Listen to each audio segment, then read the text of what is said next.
La vie en Genève était différente. La vieille ville semblait abandonnée. Le ciel était gris. Il y avait seulement des nuages. Le vent devenait plus fort. Dans le parc était une belle jeune femme. Elle avait de beaux cheveux, longs et de grands yeux, son visage complètement blanc, les yeux roses, ses lèvres rouges. Elle portait une belle robe. Mais quelque chose s'est passé, c'était un mystère.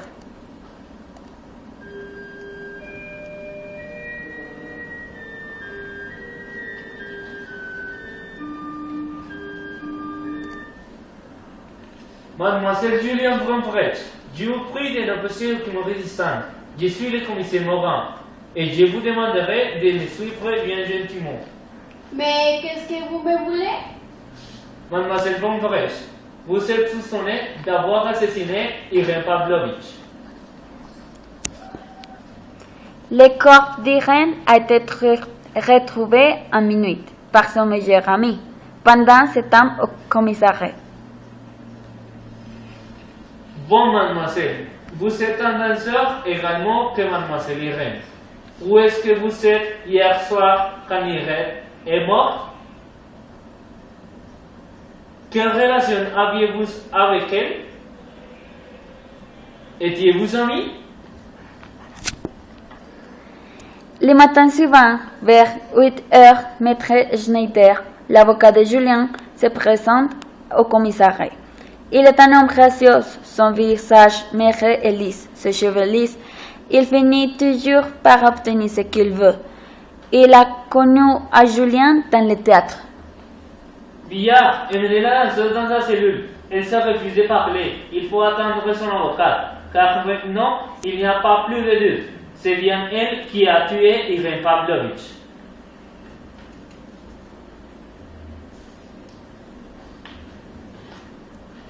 Ah, bonjour, je suis l'avocate de Julien. Oh, je suis très heureuse de te voir.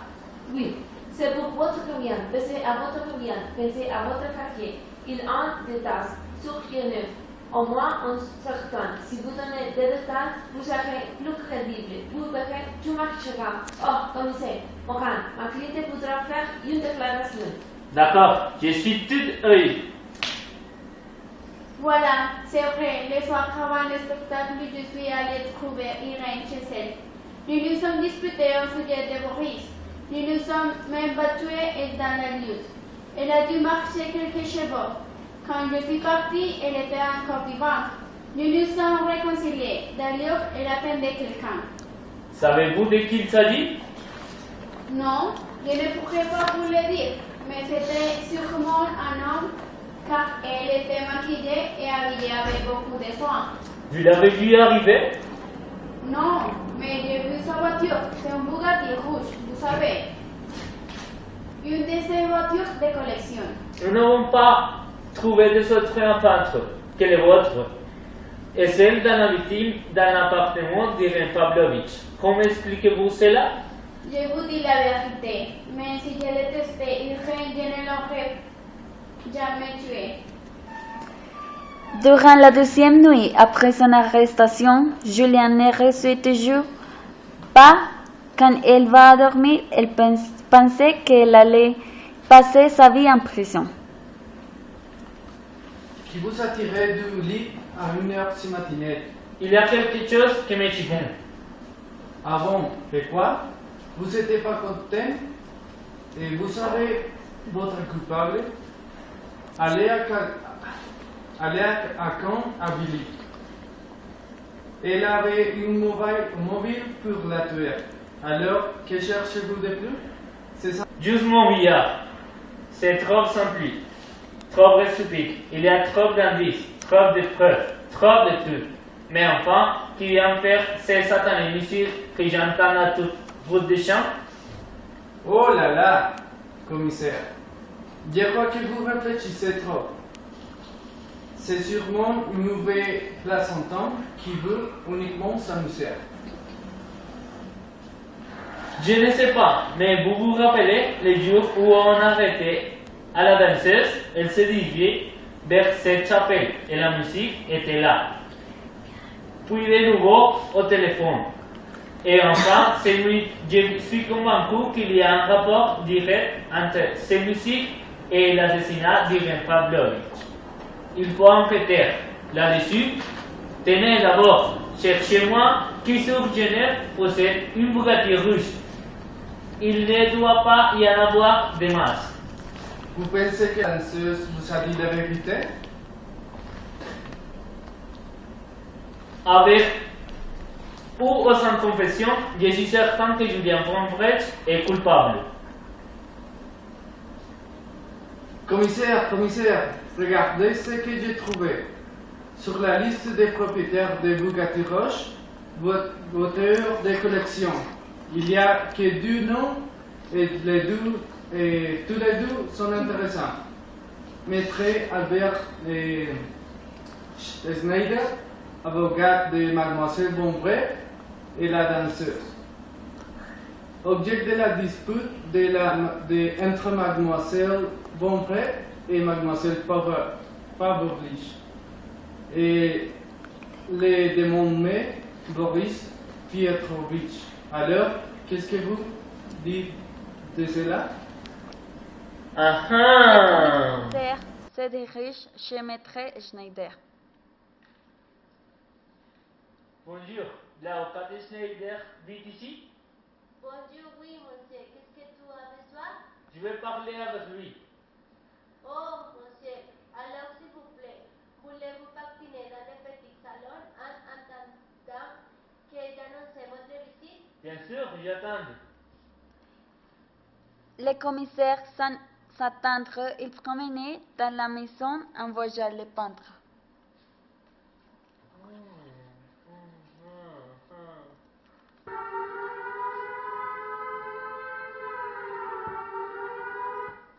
Ah, vous venez de faire la connaissance avec mon système de là? Non, excusez-moi.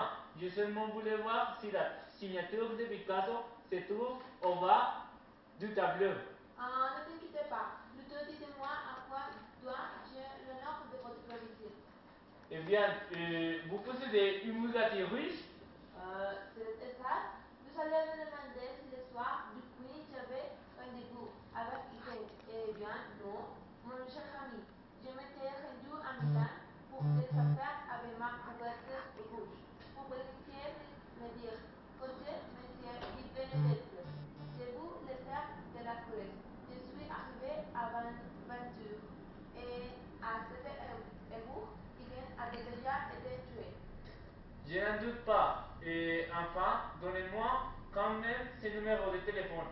Puis-je appeler d'ici? Exactement. Vous êtes ici comme chez vous. Vous avez un appareil sur la petite table dans le coin de la ville. Je vous en prie. L'amabilité de Schneider désoriente un peu le commissaire, qui a la fâcheuse impression d'avoir commis plusieurs gaffes. Il se confond en excuses. Son alibi est embêtant. J'ai la sensation d'y avoir oublié quelque chose. Mon carnet. Je crois que je l'ai laissé sur les guéridons à cause de cet étrange paquet de cigarettes. À l'odeur du théâtre des Anglais. Peut-être sûrement très cher. Le commissaire se retourne chez Maître Schneider. Bonjour, excusez-moi, j'ai besoin de monsieur Schneider. Maître Schneider est occupé pour l'instant. Il ne pourrait vous recevoir? Écoute, dites à maître Schneider que je veux absolument le voir. Maintenant. S'il vous plaît, partez. Il ne pourra vous recevoir maintenant.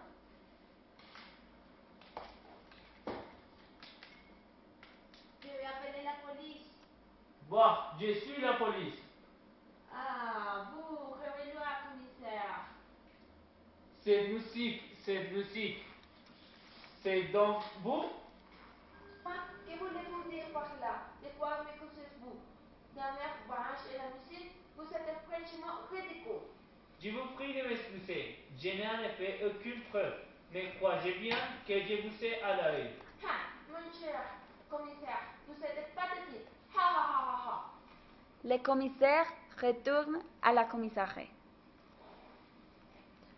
Alors, qui est l'appareil? Allô, c'est Villard, monsieur. Eh bien, qu'est-ce qu'il y a hier? Boris, la danseur, vient de mourir à l'instant. Comment? On m'a téléphoné de l'hôpital, on l'a tué. Une overdose. Comme ça, une overdose. Mais enfin, Dussolier n'était pas là. Il le surveillait par la porte. Comme je lui avais demandé, qu'est-ce qu'il faisait? Dusselier s'est endormi, mon cher. Eh bien, quoi ça fait 2 mois qu'il ne dormait pas avec sa femme à la clinique? Vous savez qu'il a enfin un petit garçon. Mais je m'en balance de leur petit garçon. Il devait surveiller la porte.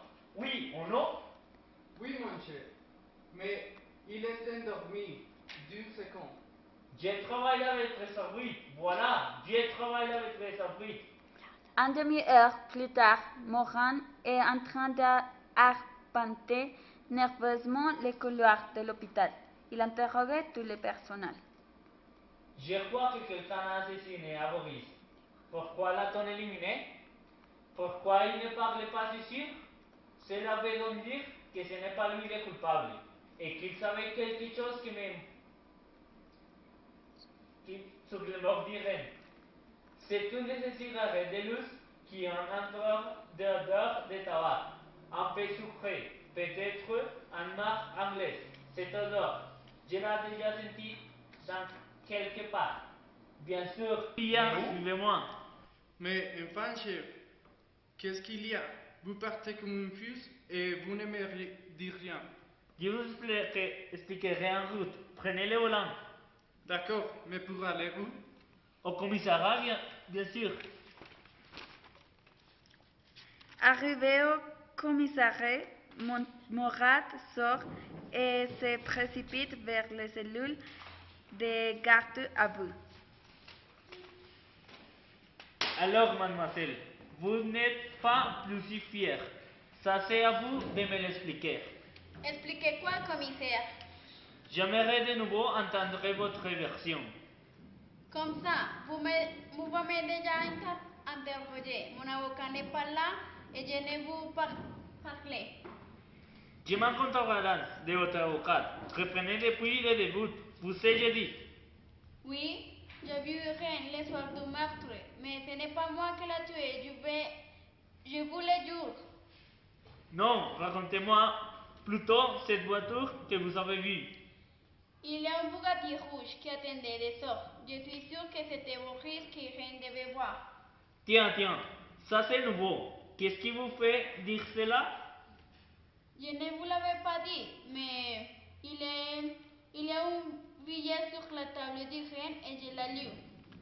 En effet, vous aviez oublié de me demander votre dispute avec Irène? Eh bien, oui, je lui ai demandé d'arrêter de sortir avec lui. De toute façon, elle ne l'aimait pas. Boris est à moi. Il ne l'a fréquenté que parce qu'il voulait danser dans les campagnes. Pourquoi ne m'amène à vous pas parler auparavant? Parce que c'était comme si je l'accuse. Alors, vous continuez à insister sur le fait que vous n'êtes pas responsable de la mort d'Irène? Je vous jure que ce n'est pas moi. En tout cas, ce n'est pas Boris non plus. On ne l'aurait pas supprimé autrement. Comment ça supprimer? Vous n'allez pas me dire qu'il est... Oui, qu'il est bel et bien mort. Et je sais peut-être le nom de son assassin. Assassin? Mais qui aurait pu vu les voix du mal? Je suis convaincu qu'il avait tout deviné, qu'il savait qu'il était l'assassin d'Irène, justement parce qu'il avait découvert le cadavre et qu'il avait vu quelque chose. Il était devenu dangereux. Non, je ne crois pas. Vous le dites exprès. Ce n'est pas vrai, maître Schneider m'avait assuré que... Mon avocat m'avait assuré que tout s'arrangera, qu'il m'étiterait d'affaire, que je vous deviendrai le plus grand danseur étoile et que Boris sera mon partenaire. Pourquoi n'aurais-je pas dû le croire? Tout d'abord parce qu'il était amoureux fou de vous. C'est vrai, mais il a toujours respecté mon choix. Il a aidé Boris quand il était en pression. Il n'a rien voulu échanger. Vous le croyez vraiment? Oui, croyez-vous qu'il ait pu aider Boris par amour pour vous? Il existe des personnes qui sont nobles et que savent donner. Maître Schneider fait partie de cela. Je me demande parfois si vous êtes vraiment naïf, ou si c'est le rôle que vous jouez pour m'attendrir. Au fait, devinez ce qu'on a découvert à l'hôpital? J'ai ramassé par terre un mégot qui m'en dit long. C'était celui d'une cigarette d'une marque anglaise coûteuse, à l'odeur douceâtre. Cela vous dit quelque chose? Non, ce n'est pas possible, cela ne peut être lui. Lui qui? J'aimerais vous l'entendre dire. Il ne peut pas l'avoir tué. Il ne peut pas avoir assassiné l'homme que j'aime. Julien devient très pâle et sur le point de s'évanouir, mais elle hésite avant de continuer. Maintenant que Boris est mort, plus rien n'a d'importance. La danse, le public, ces applaudissements, ce n'était fondamental que lorsque Boris pouvait partager ma joie. Maintenant tout cela est fini. À quoi bon continuer à mentir? C'est moi Mais qui a c'est é tué um Irène. né? Un accident. On se disputait à cause de Boris. On s'est battu. Il est tombé sur le bord de la table en verre et elle est morte. Maître Schneider est venu pour me défendre. Je lui ai dit la vérité. Il m'a demandé de ne faire aucune confession. Il m'a dit que cela marquerait de mon carrière. Il m'a assuré que tout rentrerait dans l'ordre. Selon lui, je ne devais pas me préoccuper car il avait un aspect idéal sous la main. Je ne pouvais deviner qu'il s'agissait de Boris. Et toutes ces promesses, ce n'était que du vent. En effet, j'avais bien calculé. Sur Genève, il n'y a que deux Bugatti rouges. L'une appartient à Schneider et l'autre à Boris. Oui, je comprends tout, je comprends pourquoi il avait tellement insisté pour que je donne la marque de la voiture. Il avait sûrement un alibi et il ne restait que Boris. En effet, il y avait un alibi parfait. Il était à Milan avec sa voiture. Mais pourquoi a-t-il tué Boris? Je crois qu'il désirait avant tout, c'était de vous savoir à lui toute seule. Il a un vrai profil de maniaque, et je suis convaincu qu'il devait être torturé par la jalousie. Une fois son rival à l'hôpital, cela devenait très dangereux pour vous et pour lui. Il fallait donc éliminer, car il aurait pu parler, nous donner des indices, nous mettre sur la bonne piste. Commissaire, je vous assure que c'est un accident. Écoute, je ne suis pas juge. Toute votre histoire est devant le tribunal. C'est à lui de décider. Et si c'est un accident, vous ne devez pas trop être inquiet. Billard, nous avons une petite visite à rendre à notre cher ami Schneider. En route, vous voulez bien?